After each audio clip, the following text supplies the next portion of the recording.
Hey guys, Matt McEwen from SportsBettingDime.com, your best source for sportsbook reviews and odds on all things sports and entertainment.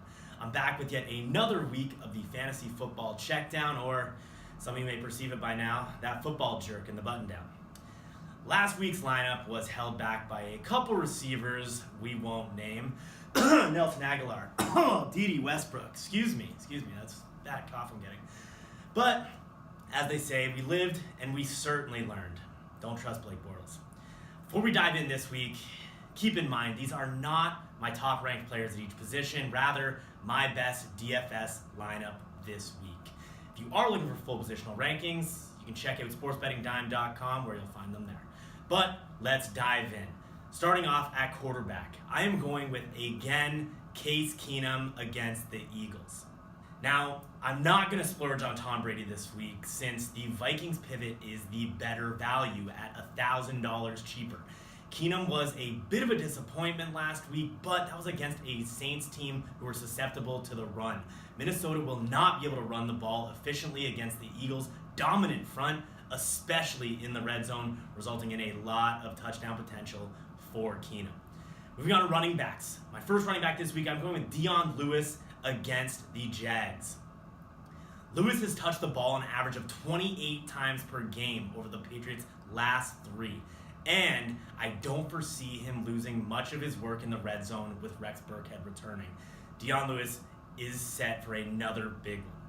My second running back this weekend, call me crazy, but I'm sticking to that same backfield. I'm going with James White again against the Jags.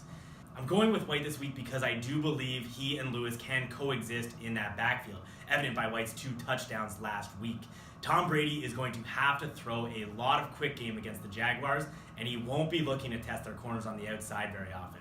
The result will be a lot of targets for White underneath. I'm starting both Pats running backs this week. Moving on to receiver. Again, here's 2 guys from the same team I'm going with Adam Thielen and Stephon Diggs of the Vikings. The Eagles had some difficulties with Julio Jones and Mohamed Sanu last week, and I expect to see the same this week against the lethal duo of Thielen and Diggs. The difference will be the Vikings' ability to punch the ball in for 6 when they enter the red zone. They rank 9th in red zone touchdown percentage compared to 23rd for Atlanta, and Thielen and Diggs will be the beneficiaries. I love both of them this week. Go get both. My third receiver this week, I'm going with Danny Amendola against the Jags. Do not waste your money on Brandon Cooks. He has lost Brady's trust and is turning into nothing more than a deep threat in the Pats offense. Amendola has taken Julian Edelman's role in the offense as Brady's security blanket, and with that fierce Jags pass rush, he'll be looking for that security blanket early and often. We've got a tight end. I'm going with Rob Gronkowski against the Jags, loading up on Pats here.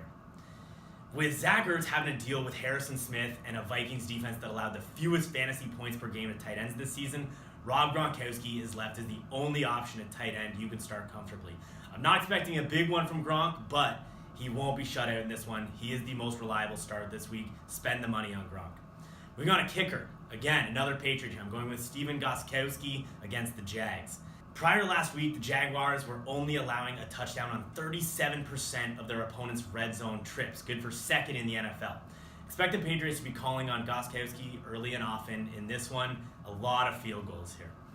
And finally, last but not least, my defense this week, I'm going with the Minnesota Vikings. Nick Foles, quite simply, is not a good quarterback. He is going to make mistakes. He's going to be pressured. He's going to turn the ball over. Minnesota may not be known for piling up sacks or generating turnovers, but they will in this one. Trust the Minnesota defense on the road. That concludes my best DFS lineup for the conference championship weekends. As always, if you are looking for more, please check out sportsbettingdime.com. You can find full positional rankings there. Hey, even if you want some game previews for this week, they'll be there. Thanks for watching, guys. See you next week.